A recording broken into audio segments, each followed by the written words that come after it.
Hello students, आज हम Irodov का काइनेमेटिक्स से क्वेश्चन नंबर 1.3 सॉल्व करेंगे। 1.3 क्वेश्चन को पहले देख लेते हैं।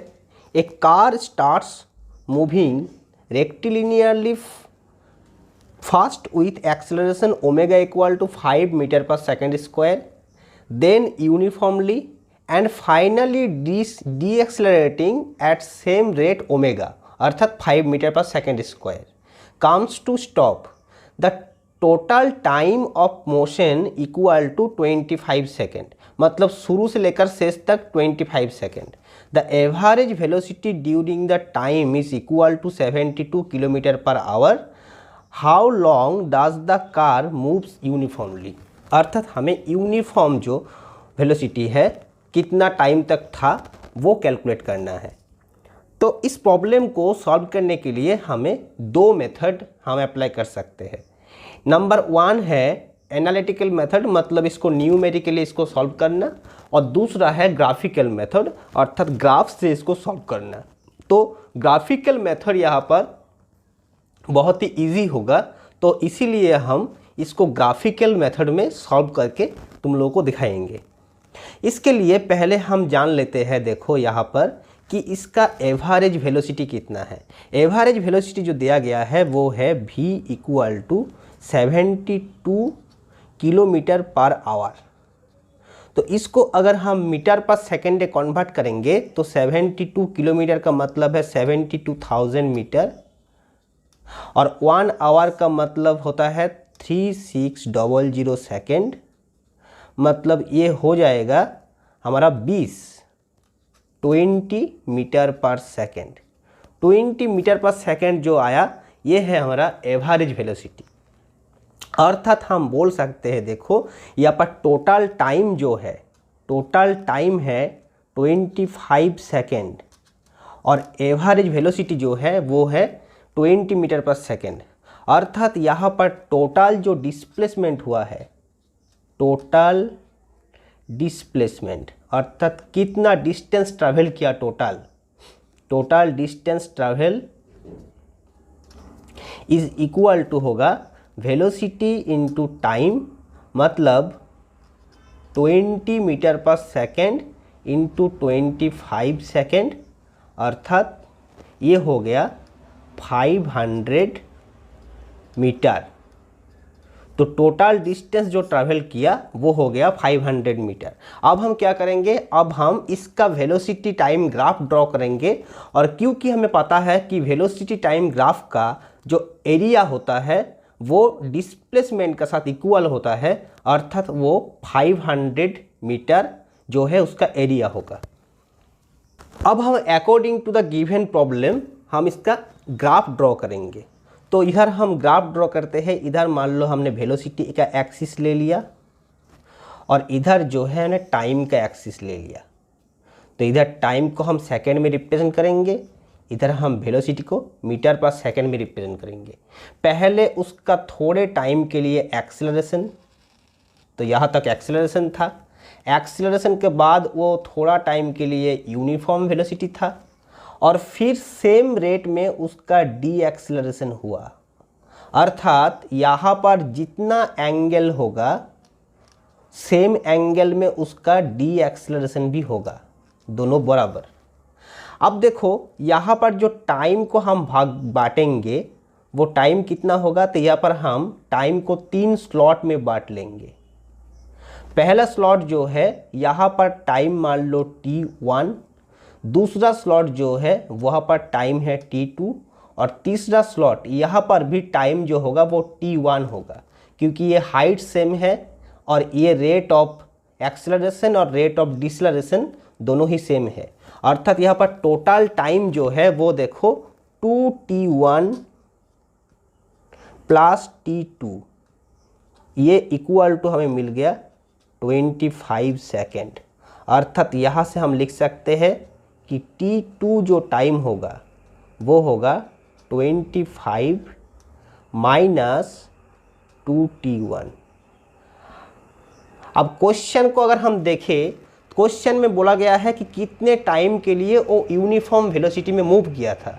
तो यहाँ पर यूनिफॉर्म वेलोसिटी में मूव करना मतलब ये वाला पार्ट, तो आंसर जो है T2, अर्थात ये एक नंबर इक्वेशन को यूज़ करके बाद में हम T1 कैलकुलेट करने के बाद T2 कैलकुलेट कर सकते हैं।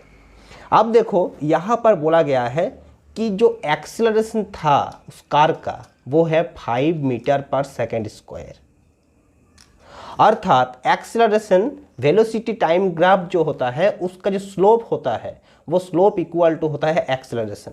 अब इसका स्लोप मतलब परपेंडिकुलर बाय बेस, जहाँ पर परपेंडिकुलर का मतलब है ये हाइट h और बेस मतलब T1, अर्थात यहाँ से हम लिख सकते हैं perpendicular h by base T1 is equal to 5, अर्थात परपेंडिकुलर h इक्वल टू जो होगा वो होगा 5 इंटू T1। तो परपेंडिकुलर का हाइट हमें मिल गया वो है 5 इंटू T1। अब हम क्या करेंगे, इसका एरिया का फॉर्मूला अप्लाई करेंगे। इसका एरिया कितना होगा, इसका एरिया होगा पहले इस ट्रायंगल का एरिया, इस ट्रायंगल का एरिया होगा half into base into height, plus इस रेक्टेंगल का एरिया, इस रेक्टेंगल का एरिया होगा बेस इंटू हाइट, प्लस इस ट्रायंगल का एरिया मतलब half into base into height, equal to हो जाएगा 500 टोटल डिस्टेंस ट्रेवल और टोटल डिस्प्लेसमेंट। यहाँ से हम लिख सकते हैं कि T1 into H plus T2 into H equal to 500। अब हम H का वैल्यू अगर पुट करेंगे तो हो जाएगा 5T1 square plus 5T1 T2 equal to 500। और देखो हमें मिल रहा है T1 का स्क्वायर प्लस T1 T2।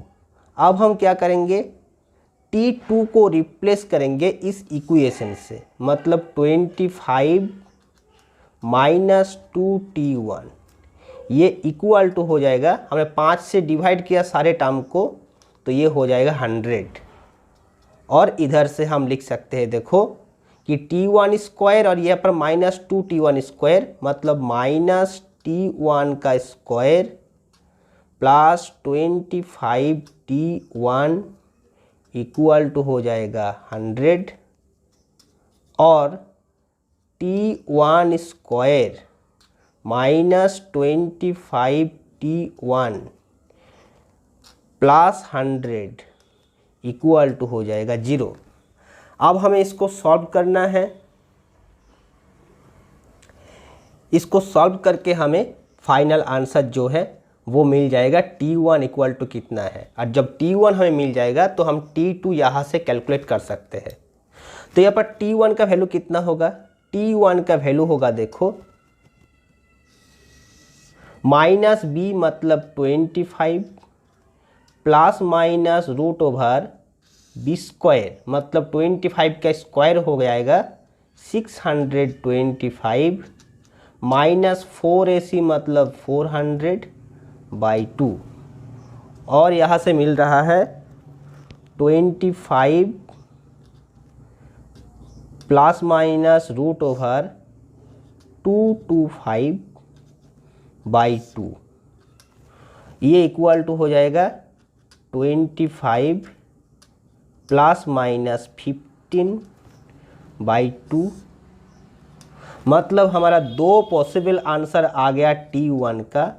एक है 25 प्लस 15 मतलब 20 सेकेंड, और दूसरा जो आंसर आ रहा है 25 माइनस 15 मतलब 5 सेकेंड।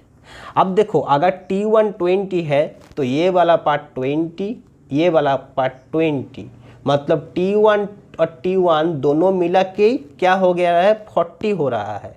लेकिन यहाँ पर 2T1 plus T2 equal to 25 है, मतलब ये वाला आंसर हमारा पॉसिबल नहीं है। तो हमारा ये वाला आंसर जो है वो पॉसिबल है, मतलब T1 जो मिल रहा है हमें वो है 5 सेकेंड। अगर t1 5 सेकेंड है तो नंबर इक्वेशन से देखो हमें आंसर जो मिल रहा है t2 इक्वल टू होगा 25 माइनस 2 इंटू 5 मतलब 10 इक्वल टू 15 सेकेंड। अर्थात ये कार का जो मोशन है वो पहले 5 सेकेंड एक्सेलरेशन हुआ, फिर 15 सेकेंड के लिए वो कांस्टेंट वेलोसिटी में मूव किया, फिर 5 सेकेंड में उसका डी एक्सेलरेशन होके वो जीरो वेलोसिटी में आ गया। तो ये था ग्राफिकल मेथड में इस प्रॉब्लम को सॉल्व करने का तरीका।